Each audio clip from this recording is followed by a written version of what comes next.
Compulsory.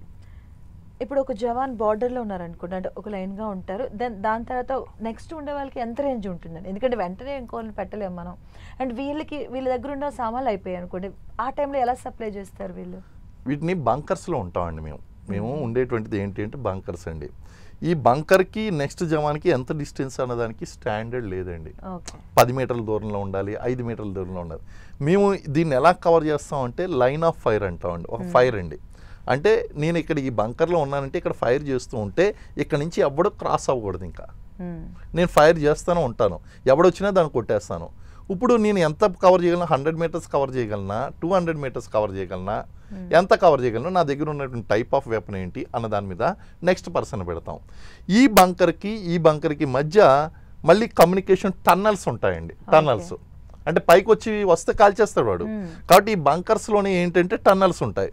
ఈ tunnels ద్వారా మేము కమ్యూనికేట్ చేసుకుంటూ ఉంటాం. కమ్యూనికేట్ చేసుకుని ఎక్కడైనా వెపనరీ కానీ అయిపోయినా, బుల్లెట్లు అయిపోయినా ఈ టన్నల్స్ ద్వారా రీఅడ్జస్ట్మెంటు ఇలాంటివన్నీ కూడా ఈ కమ్యూనికేషన్ లోపల జరుగుతుంటుంది. మనం అనుకున్నట్టుగా ఓపెన్ ప్లేస్లో ఉండం. ఒకటి బంకర్స్ ఉంటాయండి, ప్రాపర్ ఇలాంటి రూమ్ ఉంటుంది, ప్రాపర్ కాంక్రీట్తో బిల్డ్ చేసి ఉంటుంది.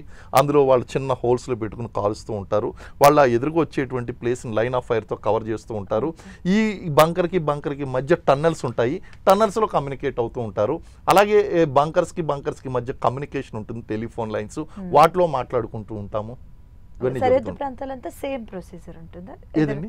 ఇప్పుడు గుజరాత్ కావచ్చు, సరిహద్దు ప్రాంతం అంతా సేమ్ ఇలా ప్రొసీజర్ ఉంటుంది. జమ్మూ కాశ్మీర్ లో డిఫరెంట్ ఉంటుంది, లేదంటే ఉంటుందండి. అక్కడ ఎలా ఉంటుంది? ఇప్పుడు పర్వత ప్రాంతాల్లో కనుక మనం చూసినట్లయితే అండి, undulated ground. Jammu Kashmir totally mountainous area అండి.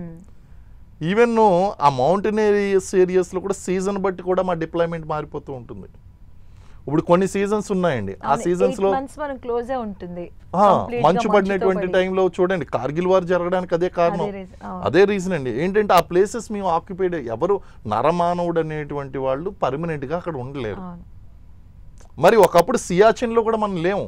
సియాచిన్ అంటే అక్కడ -40 and 50 degrees ఉంటుందండి. అక్కడ మైనస్ అండి, -0 దగ్గర గడ్డ కడుతుంది, మైనస్ అండి. మైనస్ అంటే సిచ్యువేషన్స్ ఎలా ఉంటాయో అర్థం చేసుకోండి.